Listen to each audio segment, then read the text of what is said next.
सब समय बुरबकथां माथां जोंनि रायजोफोरखौ थगायबाय थायो बे आबसुआ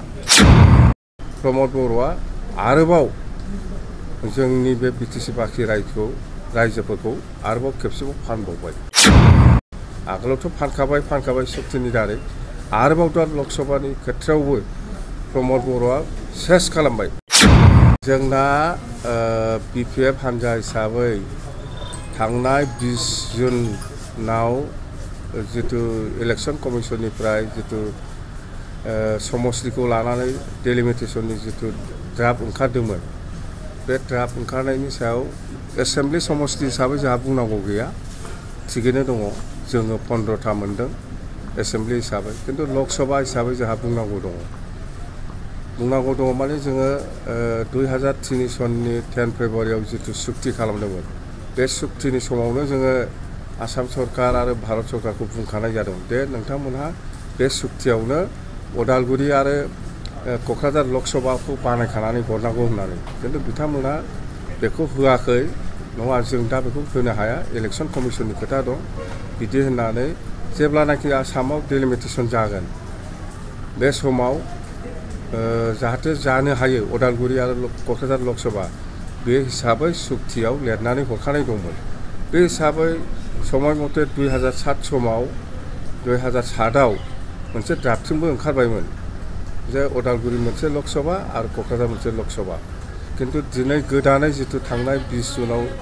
मोनसे ड्राफ्ट ओंखारदों बेवहाय जोंनि सेटिसफेक्सन बादि जायाखिसै जों लुबैनाय बादि जायाखिसै ओंखायनो बिनि हेंथायै जोङो थांनाय 1 थारिखनिफ्राय बिपिएफ हानजानिफ्राय आन्दलननि कार्यकुसि जों लादों गसाइगावआव 1 थारिखआव जानानै थांखांबाय आरो दिनै उदालगुरियाव खालि बिपिएफल' नङा बे धरनायाव गासिबो जाथि जनगोष्ठीनि मानसिफ्रा ओंखारजोबफादों आरो गासिबो दल संगठना दंफाजोबोमोन जों जोबोद गोजोननाय मोन्दों बे उदालगुरि आरो तामुलपुर जिल्लानि गासिबो जाथि जनगोष्ठीया जोंनि आन्दलनाव हेफाजाब होफैनायनि थाखाय आरोबाव मोनसे दुखुनांथाव खोथा जे आबसु आरो इउपिपिएलनि दैदेनगिरिफ्रा 20 तारिख जुनाव जेब्ला ड्राफ्टिंआ ओंखारो बे समाव बिथांमोना आबसु अफिस इउपिपिएल अफिसाव बमा गावनानै पार्टि जादों बिथांमोना बुंनानै लादों जे जों जेरै लुबैदों बेबादि जाबाय ड्राफ्टिंआ जों जेरै समस्ति लुबैदों बेबादि ओंखारबाय होननानै माने फुर्तिजोंनो बिराद बमा गावदों आरो दाउ अमा सिथारनानै जादों बिथांमोना थारमाने जों दिनै बेखौनो बुजियो जे आबसु आरो इउपिपिएलनि लिडारफ्रा माने उदालगुरि पार्ट आरो बे तामुलपुर गरेस्वर मथथे 6था समस्तिखौ दरंजोंनो थाफानांगौ होननानै बिथांमोनहानो बुंदों बिथांमोनहा बुंनानै लाखादों जे जों लुबैनाय बादि जाबाय दा जों बुजिनो बाखि गैला आबसु आरो इउपिपिएलनि लिडारफ्रानो प्रमद बर'नि लिडारशिपआव दिनै बे 6था समस्तिनि रायजो राजाफ्रा आरोबाव 25 बोसोर 30 बोसोर भिक्टिम जाबावनो थांगासिनो दं ओंखायनो जोङो बे जाहाथे जानो हाया बेनि थाखाय जोङो बिपिएफ हानजाया दिनै मोनफ्रोमबो जिल्लायाव बिनि हेंथायै जोङो आन्दलन खालामदों माने जोंनो उदालगुरि समस्ति मोनसे नांगौ गोदानै आरो मानसिफ्रा भुल बुजिनो नाङा 1 थारिखआव गसाइगाव धरनायाव जितु गसाइगाव जिल्लानि जितु मेम'रेन्डाम बेवहाय मोनसे भुल जादों गोरोन्थि जादों बेखौ जोङो दिनै गसाइगाव जिल्लाखौ बुंनानै बे गोरोन्थिखौ उइद्र' खालामनानै गोदानै मेम'रेन्डामखौ सिभिल एसटिआवनो होफिननाय जाबाय नोंथांमोना दसे उनावनो हयथ' मिथिनो हागौ मथथे एसटि हिसाबै गसाइगाव डिस्ट्रिक्ट बिपिएफनिफ्राय भुल क्रमे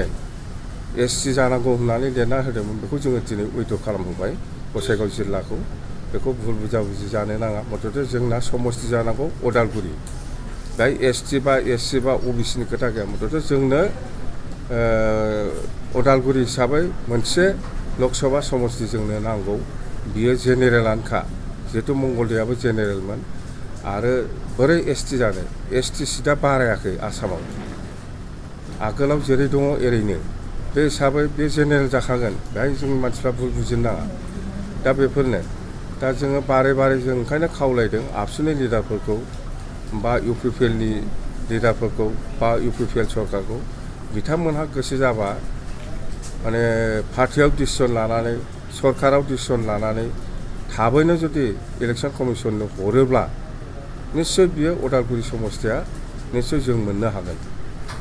खिन्थु बिथांमोनहा बरायबायसो दाउ अमासो जाबाय बोरै दिनै माने बिथांमोना उदालगुरि समस्ति नांगौ होननानै लिरनो आरो जों बेवहायनो बुजिबाय जे रमद बर'आ आरोबाव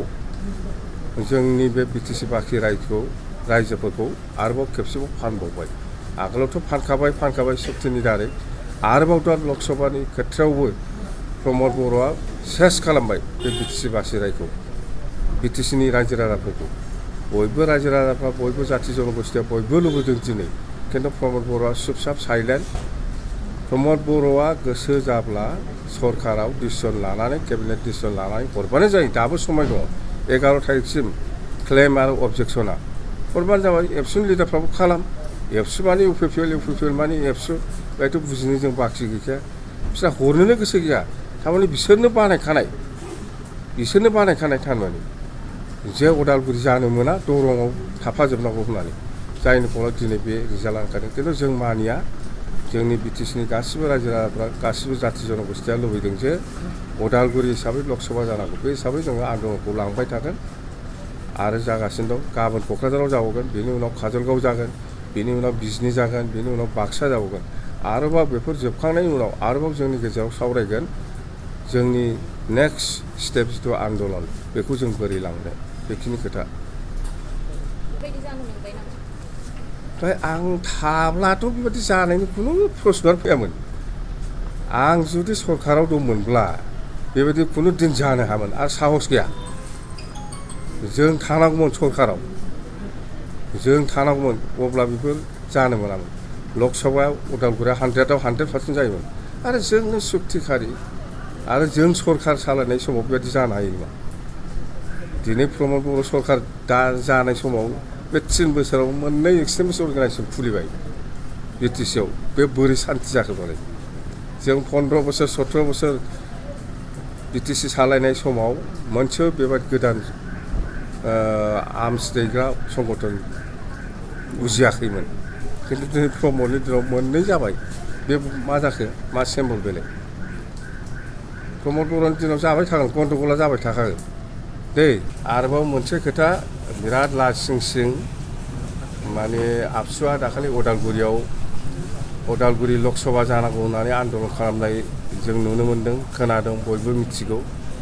खिन्थु आन्दलनखौ खालामदों बयबो नुदों बयबो गोसोआव मोजां मोनदोंमोनलाय आबसुआबो बिबाय मोजां जाबाय उदालगुरि लकसभाखौ खिन्थु बिथांमोना मा खालामदों आन्दलन खालामनानै जास्ट प्रेस मिटल' होदों खुनु लिखित मेम'रेन्डाम होआखै बे आरो जोंखौ जाम्बा खालामबावनाय जायाखै मा BTC बासि रायखौ BTCनि रायजो राजाफोरखौ आरोबाव जाम्बा खालामनाय जाबावबाय सब समय बुरबकथों माथों जोंनि रायजोफोरखौ थगायबाय थायो बे आबसुआ आगोलावबो थगायबोखाबाय आरो नै दा आन्दलना खालामबाय प्रेस मिट खालामबाय जोब्बाय मेम'रेन्डाम होआखिसैलाय जोंखौ जाम्बा नंदों बिसोरो मथथे बिदि जानो नाङा मावबाय नालाय मावबाय मोजाङै मावबानो जाबाय मा लाखोमा दोनखोमा मा आन्दलन बेलाय जायाखै बियो बेखौ जों मानिनो हाया बिथांमोना मेम'रेन्डाम होदों लिखित हिसाबै होदों अब्लासो जों बुजिनो हागोन जे आबसुआ नंगौ उदालगुरि लकसभाखौ नागिरमारदों होननानै प्रमानखौ जोंनो होनो हायाखै देखायबानो जाबाय जुदि प्रमान दंबा लिखित होआखै खालि प्रेस मिट खालामनानै सिरि थादों बेखिनियानो दे थेंक इउ थाखो जिसेआव मुं थिसननो हांखुर जानाय फरायसाफोरनि थाखाय मोनसे गोनां फोसावथाय रौता नर्थ इस्ट पाब्लिक फरायसालिया नोंथांमोननो मोनसे गोजोनथाव खौरां लाबोदों CBSE जों गनायथि मोननाय रौतानि मुंदांखा नर्थ इस्ट पाब्लिक स्कुलाव दायो थाखो जिसेनि मुं थिसननाया सोलिगासिनो साइन्स आरो आर्ट्स मोन्नैबो स्ट्रिमनि थाखाय रौतानि नर्थ इस्ट पाब्लिक स्कुलाव मुं थिसननाया सोलिगासिनो बे फरायसालियाव थाखोनि फराफारि आयदा फोरोंथायजों लोगोसेयैनो JEE NEET CUET engineering medical entrance आनजादनि थाखाय उफ्रा फोरोंथायबो होनाय जायो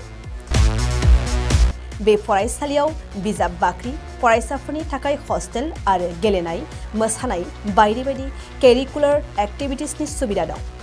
गोसो गुदुं फरायसाफोरा दिनैनो दानो नैबे मबाइल नम्बर 8638605769 नङाब्ला 9435184298 आव थोंजों सोलोंनो हागोन।